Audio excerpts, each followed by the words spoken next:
Sorry po sa background, medyo maulan. So, ayan. Next topic is boundaries of the self online. Personal boundaries are the set of guidelines, rules, or limits that a person creates to identify reasonable, safe, and permissible ways for people to behave towards them. So, basically, these are the limitations we set. Kung hanggang anong way lang makikipag-ugnayan sa atin yung mga tao. For example, may isa kang lalaking kaklase, tapos ayaw niya hinahawak-hawakan yung buhok niya. And you have to respect that because if you insist to touch his hair, you're crossing his boundaries. Ayaw nga niya, may reason siya kung bakit ayaw niyang pinapahawakan yung buhok niya. He doesn't feel safe, he doesn't feel comfortable, then you have to respect his personal space. Ano pa? Gawari, physical. Pag hinawakan ka sa ulo, sa buhok, okay lang sa'yo. And okay lang sa'yo, tapos may kakilala kang ayaw niya na hinahawakan yung ulo niya ng kung sino-sino, edi, you let them. And if you're okay with it, then hindi pa siya yung limit mo. Tapos, kapag hinawakan ka na sa bewang, tapos hindi ka na comfortable, then that means someone crossed your personal boundary. Basta pag hindi ka na comfortable at you don't feel safe anymore, that means naka-cross na yung personal boundary mo. It depends kasi kung sino yung hinahawak sa'yo, kung sino yung kung paano ka nila hinahawakan, and kung saan parte ka ng katawan na hinahawakan. Bale, it's not just physical, no?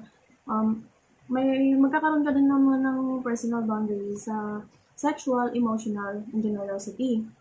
If someone will violate these, or someone goes beyond your zone of comfort, you can stand up against these violations. You have to tell them na hindi na okay sa'yo to. Ganon. So, paano nga ba natin siya ma-apply sa online? Easy. If you don't feel safe pa rin, ganun pa rin. Kunwari, may chat sa'yo, hindi ka komportable kasi nga hindi mo siya kilala. Tapos nag-i-insist siya ng chat, hello po ate, hello po kuya, may girlfriend na po kayo, ganyan. Then, you have to block them kasi nga hindi ka komportable, hindi mo ramdam na safe ka around that person. You have to tell them na you're not comfortable with it, which is valid, no? You have to block them na lang. Pag hindi ka komportable na may nakakabasa ng mga pinapost mo online na workmates mo or classmates mo, that's when you set your personal boundaries. Kung like ako, limited lang yung mga taong nakaka-access ng Twitter ko. Hindi naman sa feeling, ganyan. Pero, di ba, this is my personal boundaries. People have to respect that. Kasi nga, hindi ako komportable na kung sino-sino lang yung nakakabasa ng tweets ko, na makaka-access ng mga Facebook posts ko, makaka-follow sa akin, ganyan. I-limit mo yung mga pwede lang makakakita ng mga social media posts mo. Yun. Tapos, you can also tell people na if someone posted your pictures without your consent, then you can tell people na you're not comfortable with it, na they have to take it down kasi nga they've crossed your personal boundaries, your limitations, na they have to accept it kasi nga hindi ka komportable. Kasi personal boundaries are there for you to feel safe, for you to feel comfortable, diba? So ayun, ganun mo ma-apply yung personal boundaries sa online world. So, next topic is private versus public. So, we have this thing called security. We can post something na walang makaka-access. For example, nag-share ako ng Facebook post, tapos ini-only ko lang siya. So, walang makaka-access nun. Walang makaka-judge, walang makaka-comment about it. Kasi nga, walang nakakakita. And if I shared it in a public mode, then it is considered as an open book. Everyone can comment about it. Everyone can judge it. So, ayun. That is because we have security nga. Yun nga, because of it, many online users are taking advantage of the security. Kasi hindi nalalaman ng lahat kung ano talaga sila sa likod ng profiles nila. For example, ako, I can show myself to the online world as a man. I can present myself as a man kahit babae ako. Alam niyo yung RPW, Roleplay World? Di ba sumisikat yun ngayon? Pwede kang mag-girls RP, no? If you are a guy, then mag-roleplay ka as a girl. No one can know what you really are behind it. So this is really dangerous kasi yung mga pedophile, ginagamit nila yung ganyan para makakuha ng prey. So basically, kahit na may security tayo, nag-take advantage pa rin talaga ng mga sasamang tao yung ganito. For example lang, Curious Cat. Yung mga sikat na yan, di ba may Curious Cat na? Tapos, we can ask anything anonymously. And most of the Curious Cat questions I've seen are like pangit. I mean, ang pangit mong dating niya kasi nga we can post anonymously.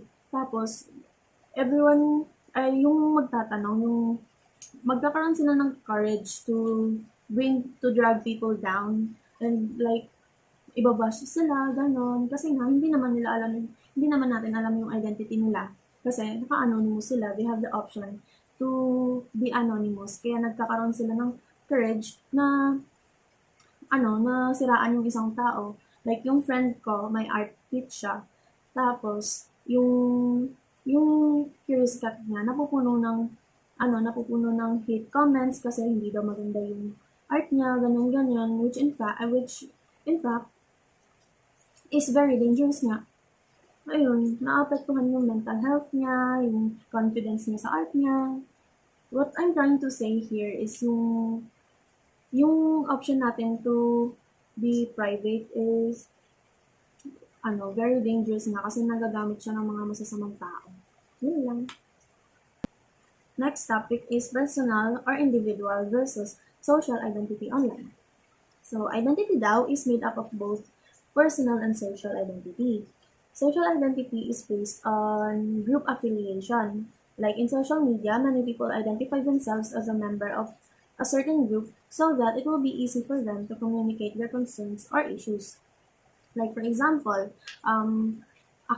member ako ng group na environmentalist, ganun. Then, I will bring my group with my name. Like for example, I am Jane from Zero Waste PH. Then we are calling out City of Manila for letting the Manila Bay, for letting the Dolomite Sand get into the Manila Bay. Ganun.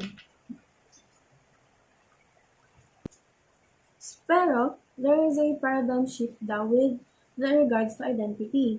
So, nung mga Enlightenment era through 20th century, modern era, they identity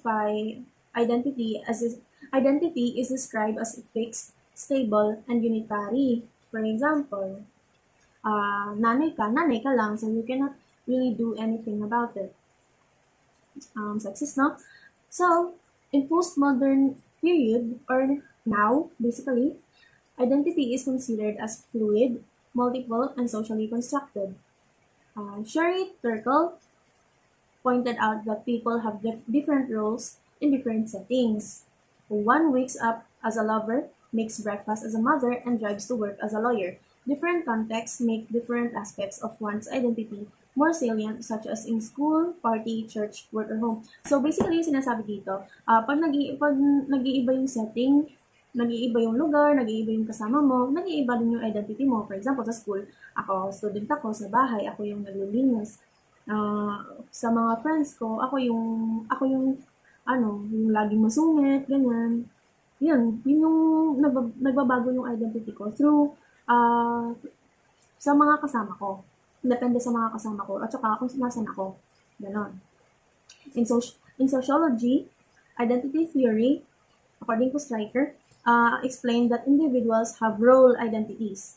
It is the character and the role an individual devises as an occupant of particular social position.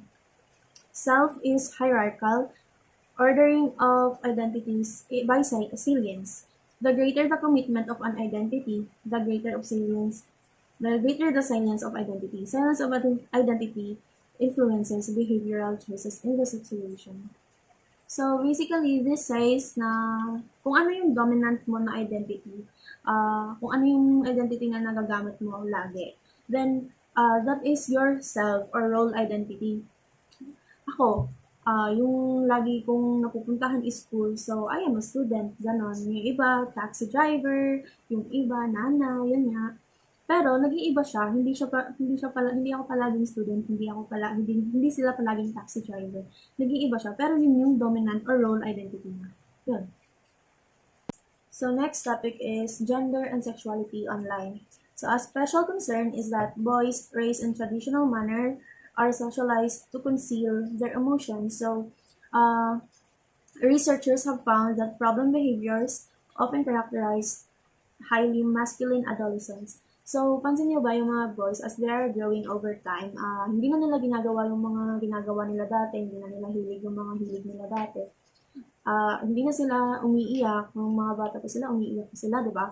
Pero, nung mga high school na or mga magka-college na, hindi na sila ganon kasi nga, they are pressured to conform to their, stereotypes, gender roles. Ayun nga, may mga bagay na silang ginagawa dati na hindi na nila ginagawa ngayon kasi pambabae daw or nakakabawas ng pagkakalalaki, gano'n. So, in the study entitled Gender Stereotype in Facebook Profiles, are women more female online? So, the results showed that users present themselves in a less gender stereotypical way online daw, and that women do so more than males. So, basically, these are saying na women are breaking the stereotypes in social medias. And male are still, I don't want to say stagnant, but ayun nga, ganun nga daw. So, ano nga bang yung stereotypes ng female, di ba? Yung sinasabi nila, pag babae ka, dapat ganito ka, ganyan. Masyado kang emotional, masyado kang worried, masyado kang, dapat submissive ka lang sa lalaki, or weak, ganyan. Pero yung lumalabas sa study, hindi naman daw sila ganon, hindi naman daw ganon yung pinapresent ng women on their Facebook profiles. Yun. So, in a study entitled Gender, Identity, and Language Used in Teenage Blogs by Huffaker and Calvert in 2005 revealed that male and female teenagers presented themselves similarly in their blogs. Naglalagay sila ng mga personal information such as real name, yung age nila, yung locations, tsaka yung males daw, more than females, use emoticons employed an active and resolute style of language.